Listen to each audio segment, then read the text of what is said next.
Thank you all. Love you. Thank you, thank you. Thank you, thank you. All right. Thank you, all right, thank you. All right, I appreciate it. Okay. Well, thank you.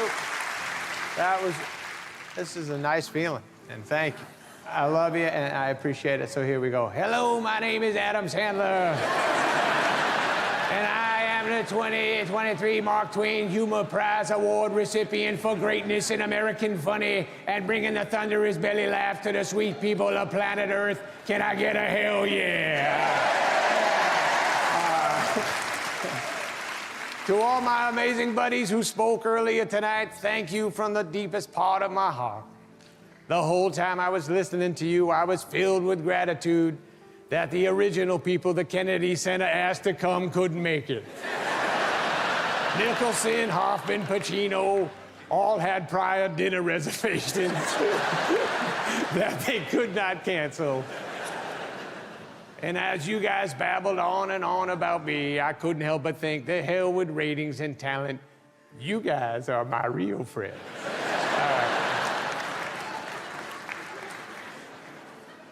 To my family who all flew in from New Hampshire and Florida to watch me get this award, yes, I will pay for your hotel rooms.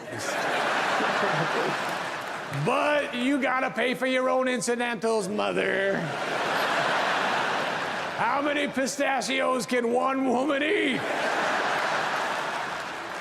I'm kidding, I love you. I'm gonna drop the voice and try to speak normal. And I feel bad. I've been making jokes about my mother for many years, but she is a great lady, and I'm sorry if any of them ever hurt your feelings, Mom, all right? So, honestly, I've had an amazing life. I'll tell you what kind of led me to this night. I come from a great family, a sweet, beautiful, funny, incredible, caring, loving mother who played me Barbra Streisand, Johnny Mathis. I had as cool as it gets, badass, funny, ponytail dad who sang me Johnny Cash and Johnny Ray, and he showed me the Marx Brothers, Jerry Lewis, Jackie Gleason. Whenever they were on, he'd call me into the room. And growing up, my parents literally did everything they could to give me crazy confidence at literally everything I did. School, sports, singing, joking, they acted like I was the best at all those things, even though other kids were way better than me. My sisters, Elizabeth and Valerie, they included me in everything they did. They would always tell me to sing, tell stories. They'd go to all my games. They'd root for me. They'd even take me on dates with their boyfriends. They just always made me feel like I was the star of the family. My older brother, Scott, I shared a bedroom with him my whole childhood, and he was always nice to me. He's always calm with me, and he would just tell me I'm funny all the time. He'd say I was great on the guitar, tell me I could sing as good as Steven Tyler. He told me to read Mad Magazine, and we'd watch Benny Hill together. When it came time to pick my college major, so my brother was the one who said I should be an actor. I said, what should I do with my life? He said, you should be an actor. You're as funny as Rodney Dangerfield and Eddie Murphy, and I never thought that. But he just made me feel like I was. He's the one who brought me to Boston when I was 17 years old. I was a senior in high school, and he brought me to do a stand-up comedy at Stitch's Comedy Club. He set it all up. He says, you're gonna get on stage you have 5 minutes to do jokes. What are you gonna say? I said, I'm not sure, I'll just wing it. Because I really I had no idea what the hell, I didn't even know you were supposed to prepare. So I went up there, I was terrible. I don't even know what I said. I was like in a fog, those weird fogs you get when you're a stand-up sometimes where you lose your mind. I just kind of was babbling. I remember one guy screaming out, he still has a retainer. And anyways, I left. For some reason on the way home, my brother made me feel like I had the best set of any comedian that night. And he was like, you just got to prepare next time. But they loved you. And in my head, I was like, they did? But, and then I went to NYU. And first guy I meet was the great Tim Herlihy. He was my roommate. And I asked him, what do you want to do with your life? He said, I want to be a billionaire. And I said, and he goes, how about you? I said, oh, I want to be a comedian. He said, cool. And then he asked me, what are some of your jokes? And I said, I don't have any jokes. And then he went to Poughkeepsie to see his family. He came back and he handed me 3 yellow pieces of paper with jokes on them. And he just did it on his own, gave me these jokes. That's when we like became a team and started trying to kick ass together. And all my buddies, my buddy Eric Lamonsoff, who I grew up with, and the guys from my dorm, Jack Garaputo, Frank Caracci, Alan Colbert, who I met in my history comedy class, we just all got very tight with each other, and comedy, that became our obsession. And Colin Quinn, who's a great comedian, and he used to host a show at a place called the Paper Moon in Greenwich Village, and they used to book me all the time. And it wasn't due to my talent, but they knew when I showed up, so did at least 30 NYU students from my dorm. So they were like, let's hire that guy. But I had no idea I was being used because, again, the confidence thing made me think, wow, these Greenwich Village comedy clubs, they get it. I'm going to be a sensation. Then I graduated college. Bud Friedman, he saw me at Catch a Rising Star. He told me I should move out to LA, and he said he would put me up at the Improv. I told my dad, should I go out there? Should I move out there? And he said, well, Bud Friedman said you should come out. You got to go out there. That guy knows what he's talking about. So the next thing I know, I'm living with Judd Apatow. We were writing away, laughing all the time, had the best time together. Dennis Miller saw me, told Lorne Michaels about me. Then with the help of my manager, Sandy Wernick, nudging Lorne, they hired me. I ended up on SNL with all my buddies.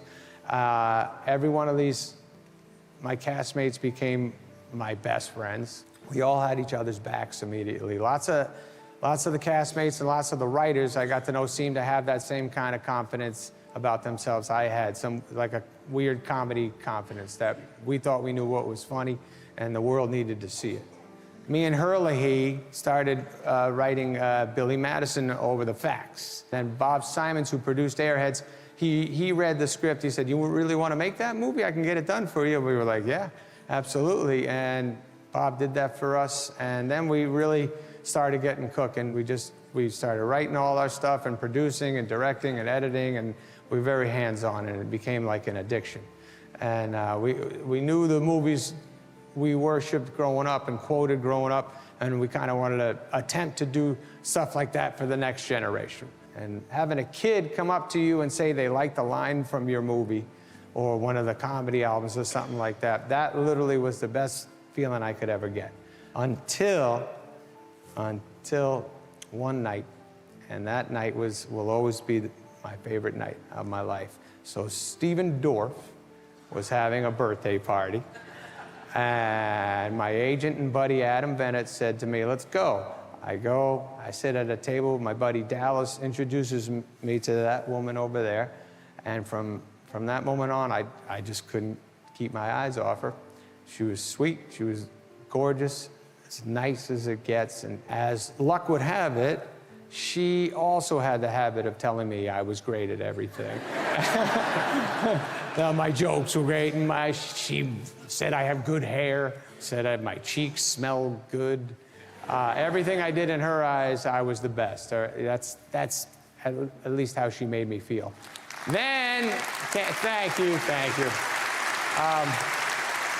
And then, along came 2 of the true best things. Babies showing up, Sadie and Sonny. And they're the love of our lives, the most pride and joy that Jackie and I could ever feel, the life changers. When they speak, we either laugh, tear up, or just stare at them in amazement. Every conversation we have every day, every night, every drive, every meal, every smile, every hang we have, I'm only wishing time will stand still, because being with you 2 and Mommy, that's the best life can get. And they look like their mama, and they're smart like their mama, and they also give me confidence every year on my birthday, too, by buying me T-shirts that say, world's best farter. And I don't even f***ing fart that much, but they think it's fun. So, anyways, in summary, my career's been tremendous. Nothing has let me down. I do work my ass off. It's fun. I wake up early. It's fun. I stay up late. It's fun. I go on locations. If I bring the family, it's fun. Everyone in this room tonight has made my life fun. People always would ask me, those bad reviews you get, how does that make you feel? Make you feel like shit? And I'd say, nah, it really doesn't. I think the reason I get to say that didn't hurt me is because so many of you guys in this room made me feel great about what we've done together. And all my fellow comedians, actors, writers, collaborators, crew members, people on the streets, my family, my kids, my forever girl, Jackie, all make me feel like the critics didn't know what the hell they were talking about. So thank you for all that. Thank you. Thank you for creating a delusional, psychotic man who is now the proud owner of the 2023 Mark Twain Award for Athleticism, math, sexual prowess, guitar virtuosity, and best cheek smell. Good night. Keep lying to yourselves, everybody, and God bless America. Thank you so much for that. Love you all.